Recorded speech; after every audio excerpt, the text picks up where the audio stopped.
अगर आपके गुलाब के पौधे में इस तरह से बड़े फूल नहीं आते, छोटे फूल आते हैं, साथ ही पौधे में कलियां बहुत कम मात्रा में बनती हैं, तो हम आपको ऐसे एक चीज़ के बारे में बताएंगे जिसका आप अगर अपने पौधे में इस्तेमाल करेंगे तो ढेरों फूल, गुच्छेदार फूल ला सकते हैं, साथ ही कलियां भी बना सकते हैं। Welcome you to my channel lush garden में स्वागत है आपको एक नए वीडियो के साथ। हम बात कर रहे हैं गुलाब के पौधे के बारे में, जो खूबसूरत फूलों वाला पौधा माना जाता है, साथ ही साथ फूलों का राजा भी माना जाता है। अक्सर सभी लोगों को गुलाब बहुत पसंद आते हैं और गार्डन में ज़रूर लगाते हैं, क्योंकि इसकी खूबसूरती में चार चांद लग जाते हैं। अक्सर आपके किचन में रोज़ ये चीज़ें निकलती हैं। ये है यूज्ड की हुई चाय पत्ती। आप हमेशा अपने पौधे में यूज्ड की हुई चाय पत्ती का इस्तेमाल करें।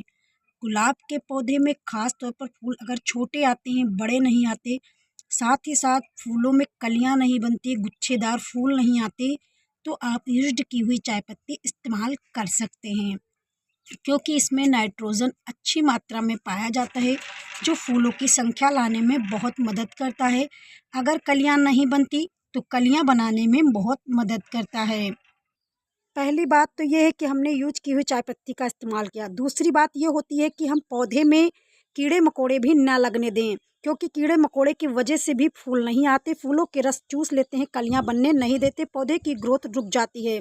इसके लिए आप क्या कर सकते हैं, साथ ही हम आपको बता रहे हैं कि गुलाब के पौधे की देखभाल भी कैसे करनी चाहिए। गुलाब के पौधे को प्रतिदिन कम से कम 6 घंटे सीधी धूप की आवश्यकता होती है, क्योंकि हर पौधे को धूप मिलना बहुत आवश्यक है, तभी वह प्रकाश संश्लेषण की क्रिया करेगा, क्लोरोफिल अच्छी मात्रा में बना सकेगा।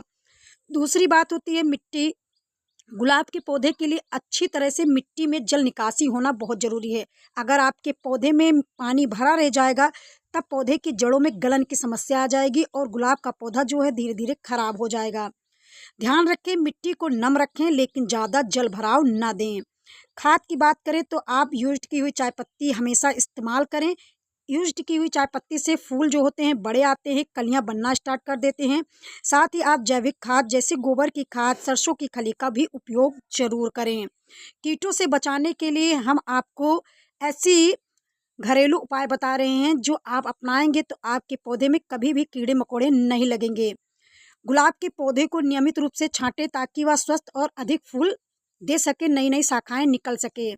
अब हम आपको बताते हैं कीड़े मकोड़े के लिए आप क्या कर सकते हैं। सबसे बढ़िया घरेलू उपाय है नीम ऑयल। नीम ऑयल 5 से 10 बूंद ले लें, उसमें 2 ml से कम थोड़ा सा लिक्विड शैम्पू मिला लें, फिर इसका घोल बनाकर पौधे पर स्प्रे करें। दूसरी चीज़ हम आपको बता रहे हैं, अगर आपके यहाँ नीम ऑयल नहीं है तो आपके यहाँ नीम की पत्तियाँ ज़रूर होंगी। नीम की पत्तियों का आप इस्तेमाल करके पौधे को स्वस्थ बना सकते हैं, बीमारियों को दूर रख सकते हैं।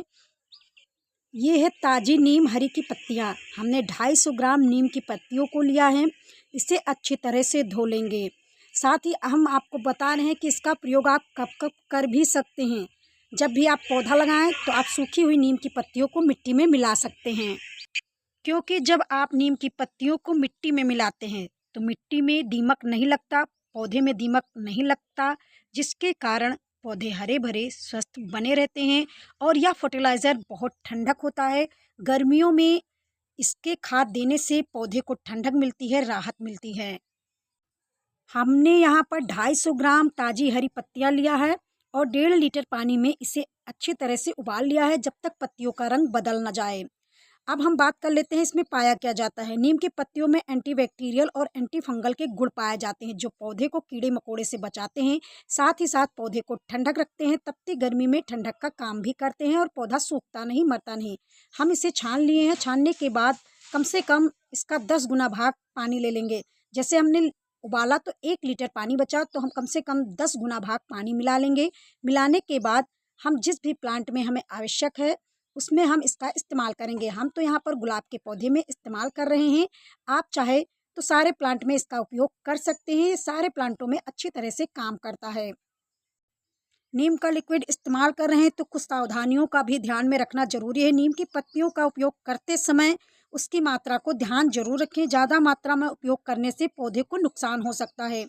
नीम की पत्तियों का उपयोग करने से पहले इसे अच्छी तरह से साफ कर लेना चाहिए, स्वच्छ पत्तियों को लेना चाहिए। नीम की पत्तियों का उपयोग करने के बाद पौधों को पानी आवश्यक देना चाहिए, क्योंकि यह लिक्विड पौधे की ऊपरी परत पर जम जाता है, जिससे पौधे को नुकसान हो सकता है।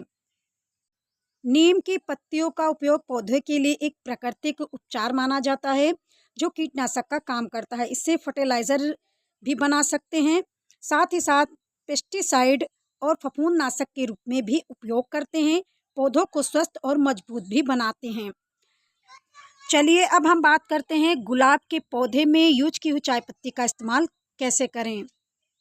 पौधे में आप इस्तेमाल कर रहे हैं या फिर आप गुलाब के पौधे में इस्तेमाल कर रहे हैं, तो आप इसकी जड़ों के नीचे निराई गुड़ाई कर दें। चाहे वह गुलाब का पौधा हो, मोगरा हो, चमेली हो, चंपा हो, चाय पत्ती तो सारे प्लांट में इस्तेमाल कर सकते हैं। सारे प्लांट में फूल लाने में बहुत मदद करता है। निराई गुड़ाई करने के बाद यूज्ड की हुई चाय पत्ती को आप इस तरह प्रत के रूप में डाल देंगे। महीने में 2 बार आप इसका उपयोग कर सकते हैं और ढेरों फूल कलियाँ पा सकते हैं। फिर मिट्टी से इसे आप ऐसे ढक देंगे और फिर पानी दे देंगे। फर्टिलाइज़र जब भी दें तो शाम को दें। मौसम ठंडा हो जाता है, पौधे अपना न्यूट्रिशन पदार्थ अच्छे से ग्रहण कर पाते हैं और पौधा सूखता नहीं, मरता भी नहीं है।